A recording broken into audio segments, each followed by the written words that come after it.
Welcome to Growth Minded Conversations. We're your hosts, Amy Dieselkamp and Paula Grimes from Growth Minded Talent Solutions, where we talk about the real leadership and hiring decisions behind building a growing business.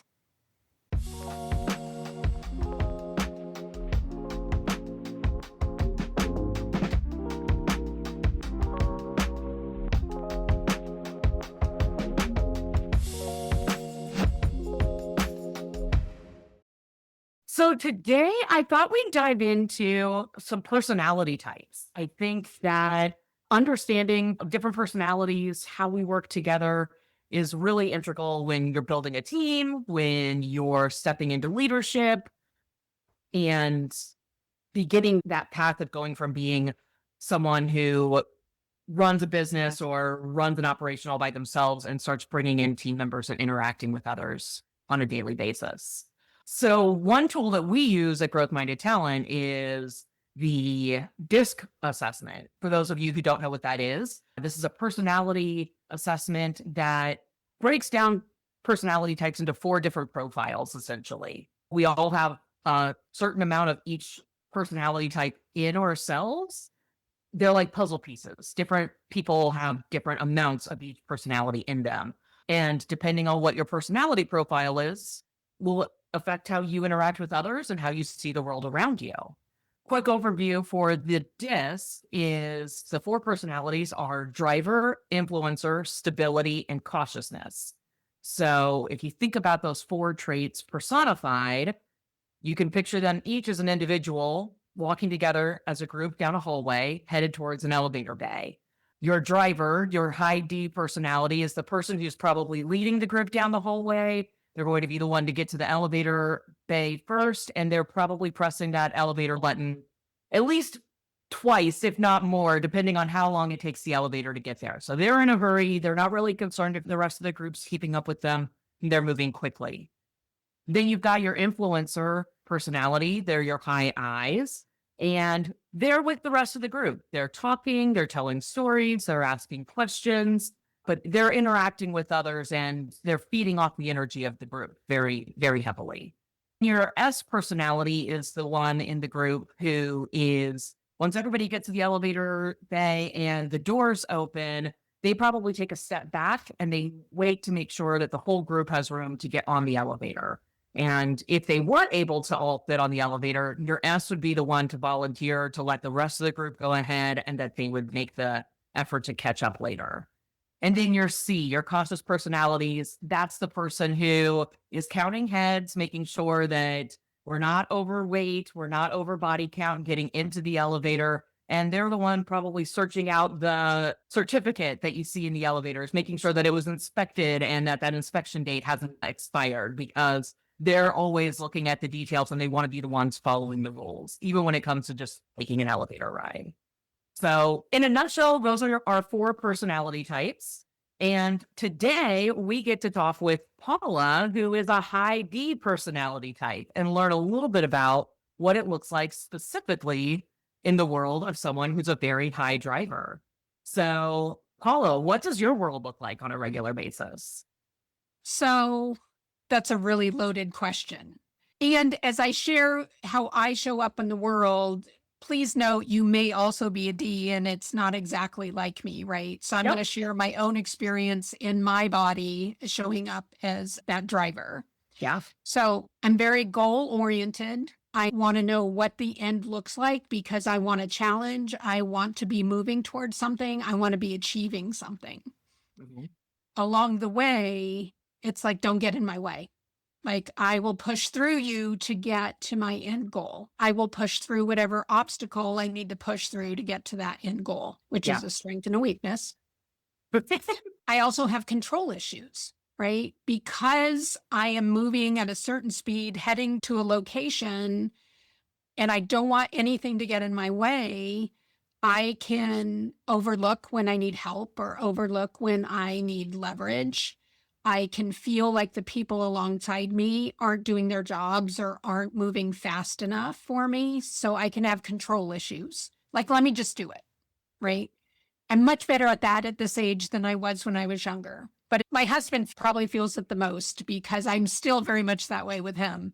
Like if he's working on something and he's not quite getting it and it's taking him a minute, it's like, just let me do it. Just let me do it. I can do this. So control issues. And I'm very, very direct communicator. Like, I don't want the fluff. I don't want you to give me the fluff, and I'm not going to give you fluff, which can be in conflict with other personalities. And I know we're going to talk about that a little bit later, but you always know where I stand. Like if I'm upset about something, you know I'm upset about something. If I have a problem with something, you know I have a problem with something. The trick comes because I'm a direct communicator. If the other person isn't, they can read things into my communication style because I am so direct. It can come across as rude. That's never the intention. But my communication can come across as rude. It's something I have to be very, very aware of. But my intent behind it is just to be efficient. It's just to be efficient and move forward and get to where I want to go. Yeah. Yeah. And I think that's a good lesson, regardless of what your personality profile is, what trait comes to the top for you. Better understanding where we fall on our disc and how we show up in the world, it can be a fine line, right? Like some people might say, oh, well, I'm a D, so that means I'm just going to be blunt and to the point and, come across as frustrated. And other people just have to realize that about me. Just deal with it. Our goal, though, is by understanding these personality types is we really do take the time to reflect on ourselves to be able to say, okay, if I know this about me, how can I own the way I interact with other people in the world? You made the comment earlier in your career, you might not have had the patience and the care with your colleagues or coworkers that you do today, because now you have a better understanding of how you show up and what it looks like to other personality types. Yes. Yes, 100%. Yeah. I never use how I naturally show up and the effect it has on the world as an excuse to be that way. Yeah. Now, sometimes I have to clarify with people and I think of my daughter-in-law because she just shared with me that when she sends me a text and I reply with an emoji or just that one answer word, she thinks I'm upset with her. I'm like, no, I'm like busy doing things and I want to acknowledge you. And that's the quickest way for me to acknowledge you. There's no hidden meaning behind it. Yeah. And I had to reassure her, if I'm ever upset with you, trust me, it's going to be out in the open and she'll know it. Right. Yeah. But I know that about her now. So the next time I sent her a text and it was a one word, I added at the end, and I'm not mad at you. Because I want to reassure her that, hey, because I'm responding in this way, I know you can interpret it differently, but there's no hidden meaning behind it. So as a high D, what do you bring to a team? What do you bring to the group? That's such a great question, because every personality type brings something to a group or to a team, 100%. And we're all valuable. I bring that completion energy. It's that drive to get things done. It's like, because I push through obstacles, I'm always looking at how can we move forward? I'm never getting stuck in what's holding me back, unless truly there is no way forward. But there's always a way forward. It just may not look the way you originally thought it was going to look. So pushing projects forward, pushing movement forward, like to me, that's what a D brings to an organization. Yeah. It's that sense of urgency, right? Like we can't debate or research or him and ha over every single decision. We have to get into action eventually. That's a great way of putting it. That firm decision maker. Yeah. I'm sure we've all worked for leaders that can't seem to make a decision. And that can come very frustrating when you're looking to your leader to make those decisions. So, and I think that's part of why Ds end up in a lot of leadership roles, is because they don't care. They make the best decision with the information they have at the time. If it ends up being the wrong decision, so what? We'll figure it out. We'll pivot, right? So there is no analysis paralysis, because it's not that there's not thought put into it, but D's have the confidence that no matter what comes up, they can work through it. There's a way around it. There's a way through it. Yeah, exactly. I wish you go back to your earlier years. ID, part of a team, you still have a manager or a leader that you report to every day. What would you want your manager or your leader to know about you as a high D? How do you want to be managed or led? You micromanage me, even today, I Yeah. will leave. I need to be fully empowered and I need to know what the guidelines are. Because if there is, most Ds will tend to overstep rather than understep, right? They just may not know where the boundary is. So they may make a decision where that's not their decision to make. Mm. So a clear decision tree of like, hey, here's your space, like go for it. I'm letting you free in it. This is the end goal. This is what I want to see from it. But having clear boundaries of what their lane is, because they're the one that's probably going to step outside their lane if it's not clear. Okay. Now I want you to think about being the leader as a D. What would you tell other emerging leaders, new leaders who are high D personalities? What do they need to be aware of as they step into these leadership roles with the other three personality types that they're probably going to encounter? People are different than you. People move slower than you, but still get the job done. People do the job differently and still get the job done. Slow down a little bit. However it's needed, whether it's instruction, training, communication, caring, slow down a little bit. The people working for you are people, Yeah. right? It's like they need things from you. And if you're moving too fast, they get left behind and they'll leave you. Yeah. If you want to connect with your people as a high D, you need to slow down for them.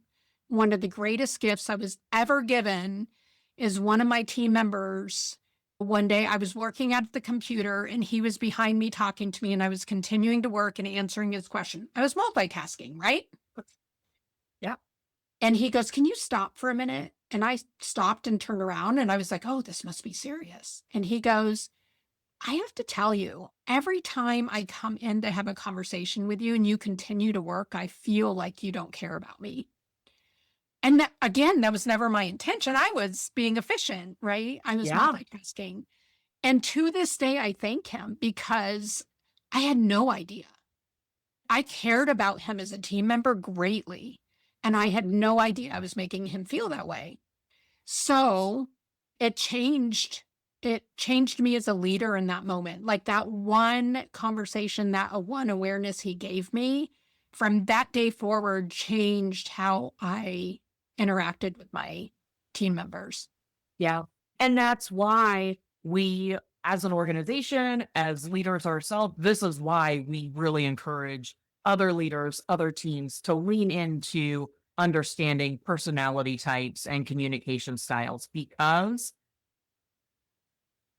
there's no single one filter or way to look at the world. And if we don't understand what our other team members are experiencing, we can be very, very narrow focused on what and how we react and interact with other people. 100%. Yes. Great. And we're in our brain all the time. We know how we perceive the world. Yeah. It's amazing how many ways there are to perceive the world. And if you think your way is the only way, you need to wake up, because every day I learn a different perspective every day.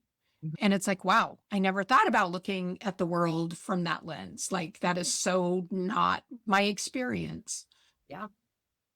So I know we kind of touched on it. We use examples of it throughout, but can you tell me a little bit about, as a high D personality, what is it that drives you or motivates you? A challenge. You tell me I can't do something, I will go and prove it to you that I can do something.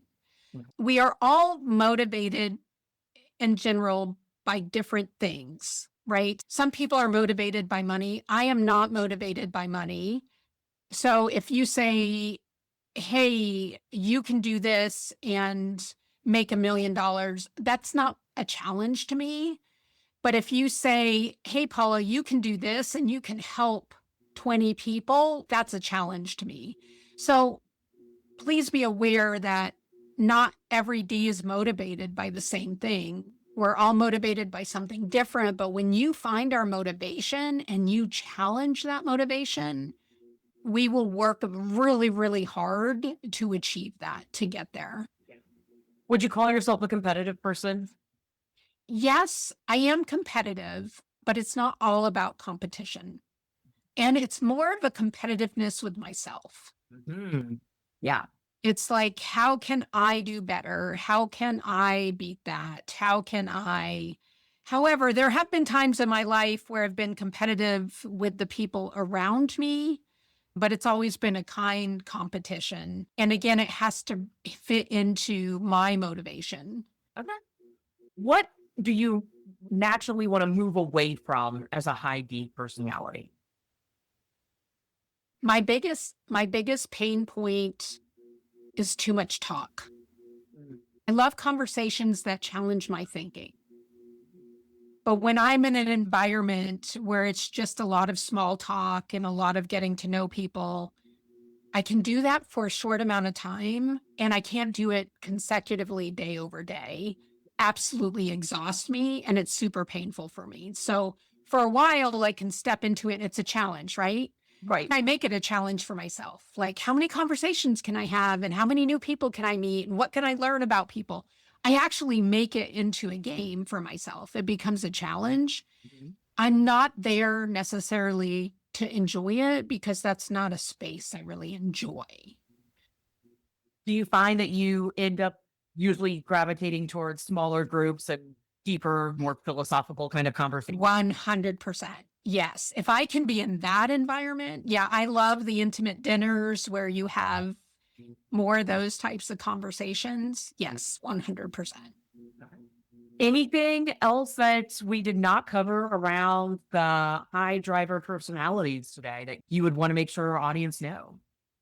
I'll bring it from the other perspective. So, from the D perspective, please be aware of how you come across and know that you do have the ability to change your behavior. But from the people on the other end receiving you, please understand that the intent of high Ds is not to be rude, is not to run over you, not to feel confrontational. Their general intent is not any of those things. I am not a high D. I think my D has definitely gotten stronger as I grown into my role and grown into my career. It's not where I naturally fall. And my experience in working with really high Ds is don't take it personally because they are moving so fast that half the things that an I or an S might take very personally, it is out their mouth and out the door before they even realize that someone else has heard it or interpreted it a different way. You move so fast that it's really not coming from a place of being personal or attacking. It truly is coming from a place of beating the clock, right? Like saving time, being more efficient, saying more with less. That's the goal of someone with a really high D personality. And it has nothing to do with the person that's on the receiving end of it. Yeah, which also made me think of something else. Very rarely do I meet a D that will hold a grudge. If they get frustrated over something, they just want it fixed. So they'll share their frustration, it'll get fixed, and they've moved on. They've forgotten about it. It's not even a little piece in their mind anymore. It is gone. Like there's no grudge holding because they don't have time for it. They're on to that next thing. They're moving forward. Yeah. Yeah. Great. Wonderful. Well, if you enjoyed my conversation with Paula today around the driver personality and the DISC profiles, be sure to check us out next week. We're going to do a little bit of role reversal. Alyssa Kopp and I will be talking about what a high I or an influencer personality looks like in our episode next week. And we'll be continuing to go deeper and explore each of these personality types in the coming weeks. So be sure to continue to check us out. And if you have any questions around DISC profiles or how this could help your team, make sure to go to growthmindedtalent.com. where you can reach out to one of our team members and we can always help tailor something for you and your team. Thanks so much. Have a great day, guys. All right, growth-minded leaders, that's a wrap on today's episode. We hope this sparked some fresh ideas and fueled your drive to build, lead, and grow with purpose. And if something we shared helped shift your perspective, we'd love for you to leave a review. It helps us reach more business builders just like you. Better yet, share this with someone on your team or in your inner circle who's ready to level up their leadership game. Until next time, keep leading boldly, hiring wisely, and training with intention.